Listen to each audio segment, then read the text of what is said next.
बाबा 9 के दर्शकों को नमस्कार।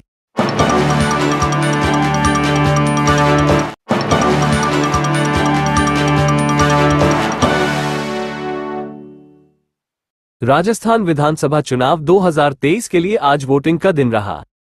उम्मीद रही कि जयपुर में भारी रिकॉर्ड मतदान 75% से अधिक मतदान हुआ। राजस्थान विधानसभा चुनाव 2023 शनिवार को जयपुर में रिकॉर्ड मतदान हुआ।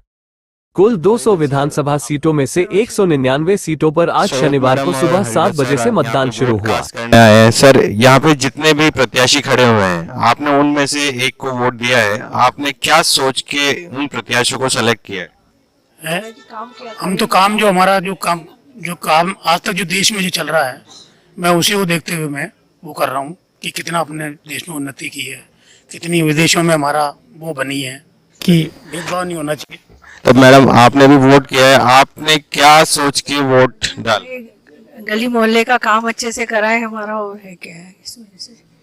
तो हर कोई चाहता है कि हमारे यहाँ पे जो भी उम्मीदवार हैं वो देश की तरक्की करें, अपने मोहल्ले के अंदर काम करवाएं और हर किसी की उन्नति हो।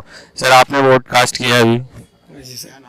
राजेंद्र प्रसाद गुप्ता। सर, आपने वोट क्या सोच के, किस प्रत्याशी को आपने जो भी वोट दिया है, हम उसका प्रत्याशी का नाम नहीं जानना चाहते, हम सिर्फ ये जानना चाहते हैं कि जो भी आपने सोचा कि भाई ये प्रत्याशी ऐसे काम करेगा, इस तरह से आगे बढ़ेगा, वो आपकी क्या राय रही? मैं ये 5 साल के अंदर जो भी है हमारी कॉलोनी को विकसित होता रहे, कई कमियां रहती है कॉलोनी में वो पूर्ति होती रहे, इसलिए हमने इनको सोच के वोट। पब्लिक की ओपिनियन देख रहे हैं कि उन्होंने जो उम्मीदवार को सेलेक्ट किया है, उम्मीदवार को हमने चुना है, वो क्या सोच कर चुना है।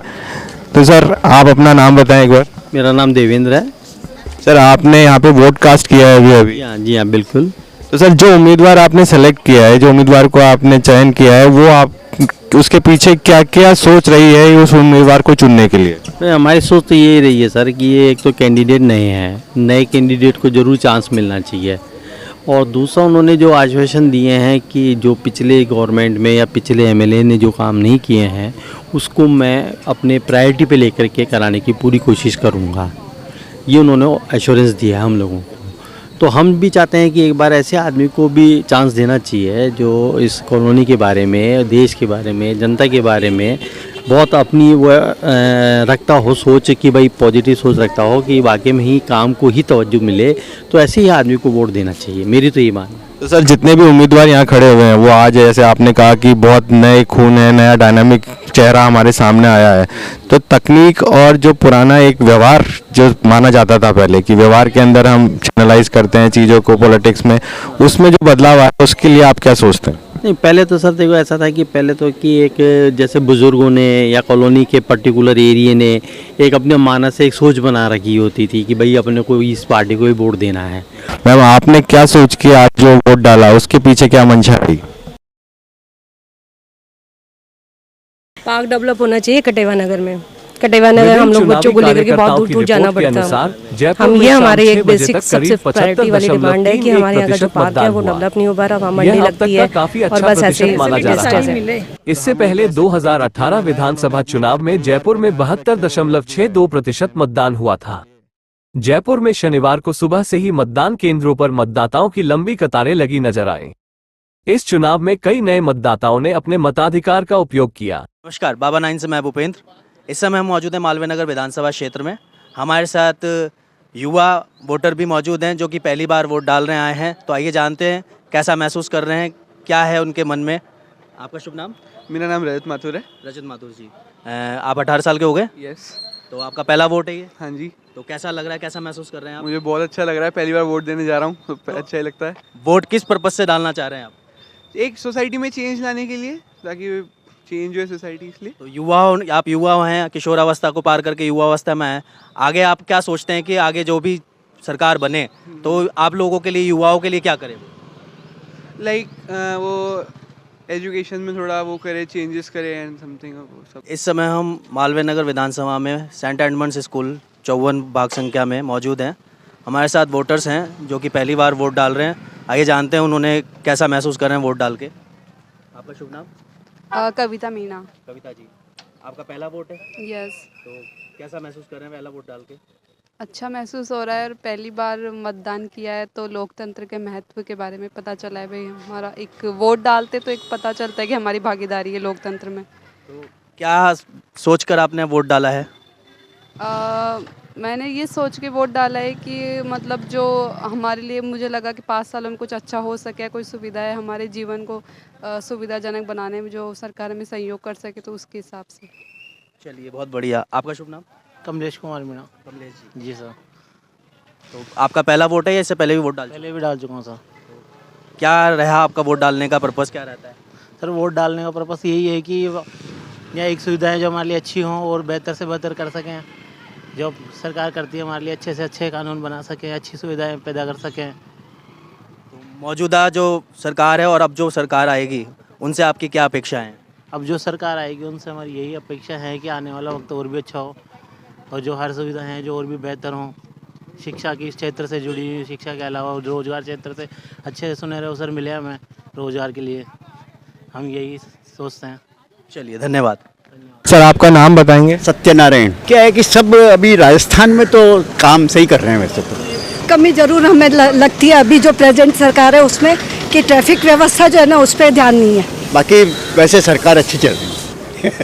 तो सर ये जो हम वोट वापस देने जा रहे हैं एक नई सरकार को, वापस हम चुनाव करने के लिए, तो क्या क्या ऐसी और चीज़ें हैं? जैसे एक तो आपने सिक्योरिटी की बात बताई और रोड की सेफ्टी की बात बताई, और क्या आप लगता है कि इन चीज़ों को होना चाहिए और एक आम आदमी उससे परेशान नहीं हो और आगे के लिए सोचा? कॉमन चीज़ें जो होती है ना पब्लिक के लिए, अपन घर की प्रॉब्लम तो बताएंगे नहीं यहाँ पे, अपन तो यही बताएंगे कि कॉमन जो पब्लिक के लिए ट्रैफिक व्यवस्था है या और कोई स्थिति सफाई व्यवस्था है, इस तरह की चीज़ें होती है। ठीक है, अपने लेवल पे सफाई वगैरह ठीक चल रही है, कोई दिक्कत नहीं है सफाई वगैरह में। हर मतदान केंद्रों पर सेल्फी पॉइंट बनाया गया, जहां मतदाताओं ने अपना वोट देकर सेल्फी ली और इस चुनावी उत्सव का आनंद लिया। हाल के वर्षों में मतदान को एक उत्सव के रूप में मनाने के लिए मतदान बूथों पर सेल्फी पॉइंट लगाने का चलन बढ़ा है। इससे मतदान में भाग लेने के लिए लोगों को प्रोत्साहित करने में मदद मिल रही है। सेल्फी पॉइंट मतदाताओं को अपने मतदान के प्रमाण के रूप में एक तस्वीर लेने की अनुमति देते हैं। ये तस्वीरें सोशल मीडिया पर साझा की जा सकती हैं, जिससे मतदान के प्रति जागरूकता बढ़ती है। सेल्फी पॉइंट से कुछ लाभ भी होते हैं, जैसे वे मतदान को एक अधिक आकर्षक और रोमांचक अनुभव बनाते हैं। वे मतदान में भाग लेने के लिए लोगों को प्रोत्साहित करते हैं। वे मतदान के प्रति जागरूकता बढ़ाते हैं। हालांकि कुछ लोगों का मानना है कि सेल्फी पॉइंट मतदान के गंभीरता को कम कर सकते हैं। वे चिंता जताते हैं कि लोग केवल सेल्फी लेने के लिए मतदान करेंगे, न कि अपने मताधिकार का प्रयोग करने के लिए। कुल मिलाकर सेल्फी पॉइंट मतदान में भाग लेने के लिए लोगों को प्रोत्साहित करने का एक प्रभावी तरीका हो सकता है। हालांकि यह महत्वपूर्ण है कि मतदान की गंभीरता को बनाए रखा जाए। राजस्थान विधानसभा चुनाव 2023 में महिला मतदाताओं की संख्या भी काफी अधिक थी। मतदान के दौरान सुरक्षा के कड़े इंतजाम किए गए थे। हर मतदान केंद्र पर पुलिस और केंद्रीय बल के जवान तैनात थे। आज 25 नवंबर 2023 को 199 विधानसभा सीटों के लिए मतदाताओं ने अपने मताधिकार का प्रयोग किया। आज यहाँ पर विधानसभा के सांगनेर विधानसभा में हम यहाँ बैठे हुए हैं, बीजेपी के पक्ष में मतदान करा रहे हैं और बहुत अच्छा माहौल है। लोग आ रहे हैं, अपना वोटर से पता कर रहे हैं, मतदान देने जा रहे हैं। अभी ये बूथ संख्या हम यहाँ पर 62 बूथ संख्या हमारी यहाँ पर 87, 88 और 89 3 बूथ संख्या सांगनेर विधानसभा की में हम बैठे हुए हैं और बहुत अच्छा माहौल है। अभी हम 40% की वोटिंग यहाँ करवा चुके हैं। मेरा नाम विपिन सिंघल है, मैं यहाँ का वार्ड संयोजक हूँ बीजेपी की तरफ से। जयपुर में भी कांग्रेस और भारतीय जनता पार्टी के बीच मुख्य मुकाबला है। इनके अलावा आम आदमी पार्टी, आप, राष्ट्रीय लोकतांत्रिक पार्टी और बहुजन समाज पार्टी बसपा भी मैदान में है। जयपुर में मतदान का फाइनल आंकड़ा आना बाकी है। माना जा रहा है कि इस बार जयपुर में मतदान का प्रतिशत और बढ़ सकता है। आंकड़े किस पार्टी की तरफ रुझान करेंगे, जानने के लिए बने रहिए बाबा 9 के साथ, क्योंकि बाबा सब जानता है।